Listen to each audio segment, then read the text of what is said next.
রিদান, খেতে চলো। কি আছে আপনার খাবারে আজকে? আজকে ফিশ আছে। আমি খাবো, খাই না। আজকে দিয়া কি বানিয়েছে জানিস? কি? পাতুরি। পাতুরি? এক্ষুনি দেখাও। আজকে আমরা বানাবো ভেটকি মাছের পাতুরি। পাতুরি বানানোর জন্য আমরা প্রথমে মশলাটা একসাথে নিয়ে নিচ্ছি। আমরা এখানে নিচ্ছি কাঁচা লঙ্কা, পোস্ত, সাদা সর্ষে, কালো সর্ষে, হলুদ আর নুন। এখানে আমরা মশলাটা আন্দাজ মতো নিয়ে সেটাকে বেটে নিচ্ছি। পরে পুরো মশলাটা একসাথে নিয়ে তার মধ্যে সর্ষের তেল অ্যাড করছি আর লেমন জেস্ট বলতে লেবুর যে খোসাটা একটু গ্রেট করে নিয়ে এখানে মিশিয়ে দেব। মনে রাখবেন লেমন যখন গ্রেট করা হচ্ছে লেবুর খোসার সাদা অংশটা যেন কোনো মতেই গ্রেট করা না হয়, না হলে কিন্তু সেটা একটা তেতো ভাব চলে আসবে। এখানে 500 গ্রাম মতো ভেটকি মাছ নেওয়া হয়েছে, এক একটি পিস মোটামুটি 100 গ্রাম মতো, যেটাকে আমরা ভালো করে ধুয়ে জল ঝরিয়ে এই মশলার মধ্যে মিশিয়ে দিয়েছি। এখানে লেমন বলতে লেবু আমরা গন্ধরাজ লেবু ইউজ করছি, তার জন্য একটা সুন্দর গন্ধ আমাদের এই রান্নাটাতে অ্যাড হবে। ভেটকি মাছের পাতুরি বানাতে আমাদের কলা পাতা লাগছে। এখানে কলা পাতা এনে ভালো করে ধুয়ে পরিষ্কার করে তাতে সর্ষের তেল মাখিয়ে একটু গরম করে নেওয়া হচ্ছে। এটি করা হয় বিশেষত এই পাতাটা ভাঁজ করলে যাতে ফেটে না যায় সেই কারণে। এখানে আমরা খালি গ্যাসে পাতায় তেল মাখিয়ে ডাইরেক্ট গরম করে নিচ্ছি।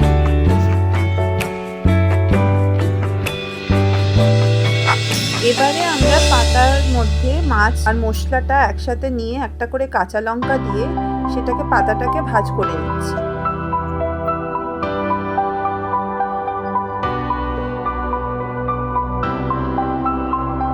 পাতাটা ভালো করে ভাঁজ করে নিয়ে তার মধ্যে সুতো দিয়ে বেঁধে নিতে হবে যাতে এটা খুলে না যায়।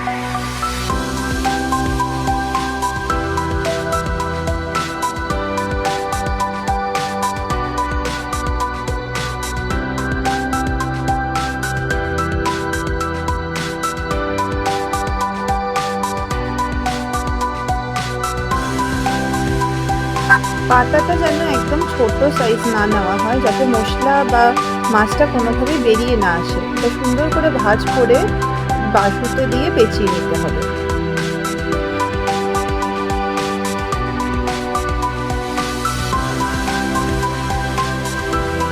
কড়াই অল্প সর্ষের তেল নেওয়া হলো, এই 1 চামচ মতো নিয়ে ওটা পুরো কড়াই মাখিয়ে নেওয়া হচ্ছে। এর উপরেই পাতুরিগুলো বসানো হবে।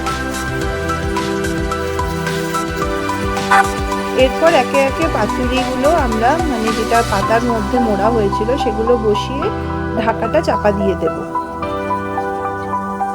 হালকা আঁচে বেশ 10 মিনিট ভাজা হয়ে যাওয়ার পরে আমরা ওটাকে উল্টে দিচ্ছি। এই মাছ রান্না করতে খুব বেশি সময় লাগে না, কিন্তু খেয়াল রাখবেন যেন পাতাটা খুব বেশি পুড়ে না যায়, আর আপনারা এটাকে মাঝে মাঝে উল্টে দেবেন।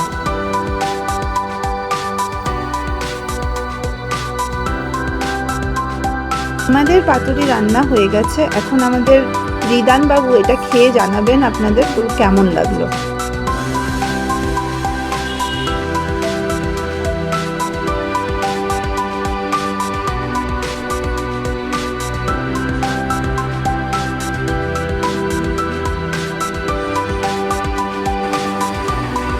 যত দেখতে দারুণ অতটাই খেতেই দারুণ। ভিডিওটা যদি ভালো লেগেছে please like share and subscribe.